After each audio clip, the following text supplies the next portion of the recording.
Well, hello friends of Private Universe. Today we have episode 2 of Alfred's Alternative Healing. I continued my talk with Alfred that beautiful spring morning on a bench in a park while the birds were singing, and he delved a little bit further into those 13 points of Chinese medicine. Well, it's part Chinese and it's part kinesiology as well, and acupressure. So that's part Chinese as well. So it's a sequence, opening up a lock or opening up a combination lock or a combination on a safe. 8 right, 12 left, 7 right, and it's a combination. So if you get those 13 points and you do them backwards, the leg would not drop. If you miss one of those 13 points, the leg would not drop. So it's just messages. What you're doing is you're sending electric messages, electrical impulses by touching points. You're doing a little electric message ready to trigger that muscle into relaxing. So we're doing roughly 40 muscles to do that on left side or right side, whatever it might be. So most people bring it down to 15 seconds. So what I've done in the past is to teach parents, for example, to get their kids up on the massage table once or twice a week and adjust their short leg as they're growing. Because say you brought in a 10-year-old child, yes, you're going to get rid of all the short legs that child has in a 10-year period. But what's going to happen over the next 5-10 years? Or at least the 5 years, that's in their teenage years, they're going to go through a lot of trauma. So no good bringing them to me. I don't like seeing people over and over and over. So I teach the parent, get the child on the table, 15 seconds one side, 15 seconds the other side, bang, you've dropped those short legs for that week. Because you've dropped them early enough, they don't retain as much as a memory as the leg's been there for 5 years, 10 years, 15 years, 20 years. So they just adjust the leg. If I do get to see someone that's, like been adjusting their child's leg since they were 6 years old, for example, and then when they're, say, 17, 18 years old, come in for what they call like a full regression, in case there's any short legs that have been missed, any memories in the muscle. And then when they're 18 or so, they're starting to learn not to get into so much trouble and problems, so much fight or flight situations. Everything you're saying, Alfred, seems scientific. How would Western medicine look at this? I guess what I'm asking is, can it be shown to be true? Well, you can show everyone, but no, Western medicine won't, I guess that they won't take it on board, right? I guess because it's, really at the end of the day, there's no money in it. There's no operations, there's no pills, no medication. Right, I mean, like if you get someone, ideally, if you get someone in their 20s and 30s, and even early 40s, if you can regress all their short leg issues, I'm sure you're giving them an 80-90% less chance of developing hip issues and knee issues in their future. Because if you get a 50 mil short leg, that's like someone walking on ground that's 15 degrees all their life. So sometimes you drive past a house and you see roofs on houses, and the low roof's about 15 degrees. And you'll see a lot of them like in colorbond roofs and that.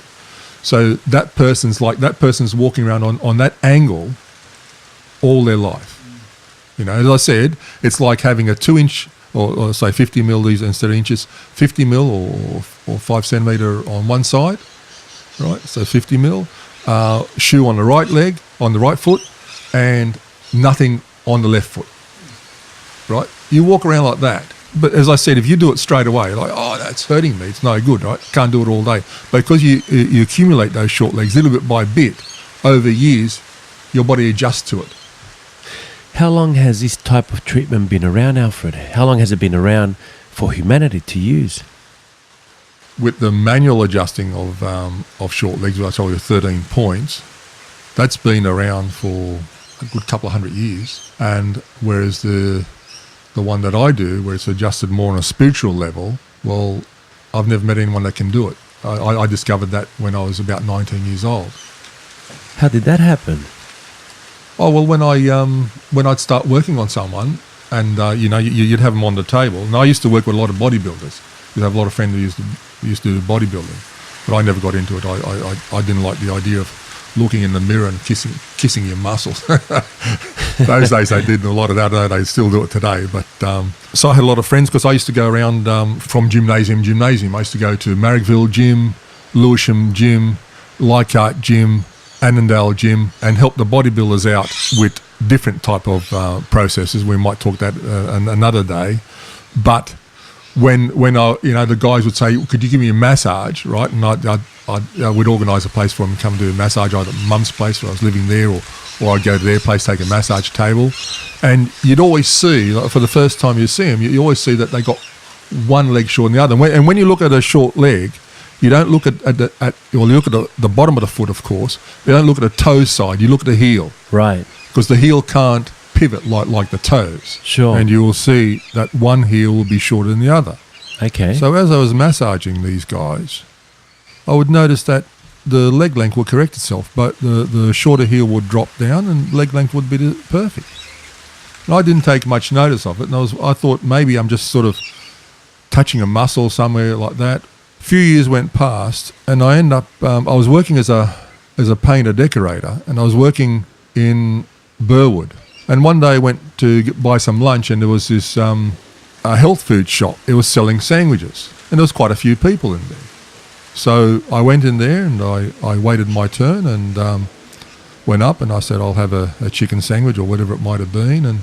And the guy at the thing came up, because the girl was serving, and the guy, who turned out to be, his name was Jim, glasses, baldy sort of head, little fellow, and he said, "What do you want? What are you doing here?" I said, "I'm buying a sandwich, I'm buying lunch." He said, No. He said, "What are you doing around here?"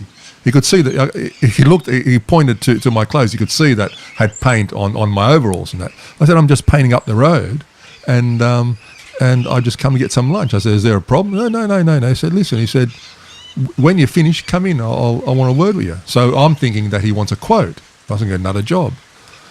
So I went back there and waited till he finished what he was doing, and we just started to talk, and it turned out to be we struck up a great friendship.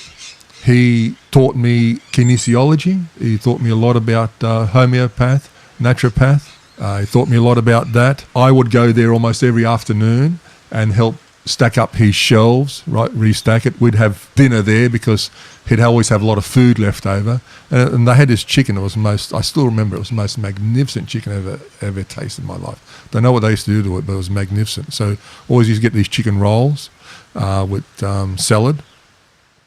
And anyway, we became good friends, and he said to me that he believed that I had a unique healing gift. And this is before well before I told him that I do massage, things like that, right? He thought I was just doing painting, decorating and handyman work. He said that, he wants to help me develop my abilities, for so to speak. And yeah, that's how it started. And he then one day said to me that he believes that I'm using what we call the sixth sense.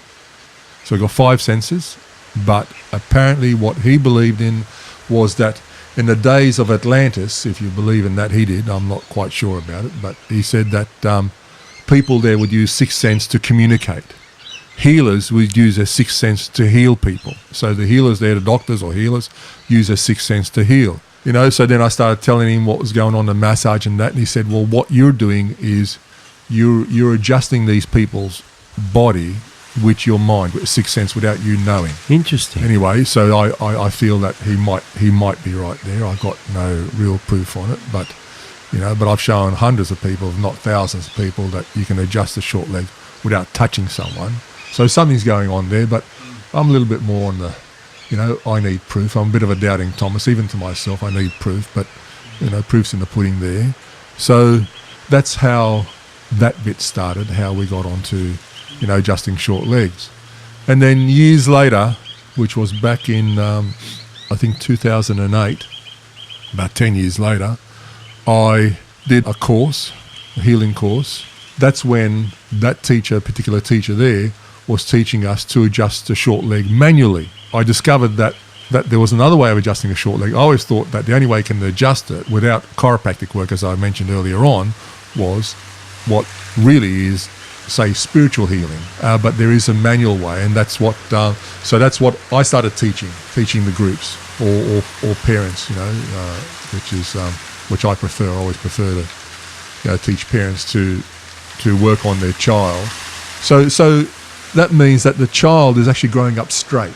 So they end up with both leg lengths perfect, the hip is horizontal, the spine is nice and straight, the shoulders are nice and straight. So the child's growing up straight. Or one of the issues, yes, with a short leg is that if you have one leg shorter than the other, what happens is your body's leaning to one side, to the short leg side. So what it does to try and correct you to have a straight posture is to drop the opposite side rib cage, drops it down. So you'll see people, if you know how to put your fingers, your thumbs underneath the bottom ribs and have a look for a horizontal line, you'll notice that one side will be lower than the other. So what that does then is, unfortunately, it creates a little bit of scoliosis or an S-bend. So the child's not growing up straight. And so then that leads to health issues, not only aches and pains, but in Chinese medicine we end up with health issues. Your meridian's not running properly because you have a meridian that runs up your spine called governing vessel, right? That's the governing meridian. And that means if everything's not nice and straight, it's sort of constricted a bit, right, with the energy flow. But that's probably for another day. To go more and more into it, we'll be here for hours. Very interesting, Alfred's description, and looking at it through different eyes, the eyes of alternative healing and Chinese medicine.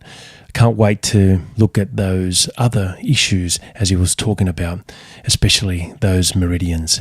See you soon on Private Universe. This is Carlos Camacho.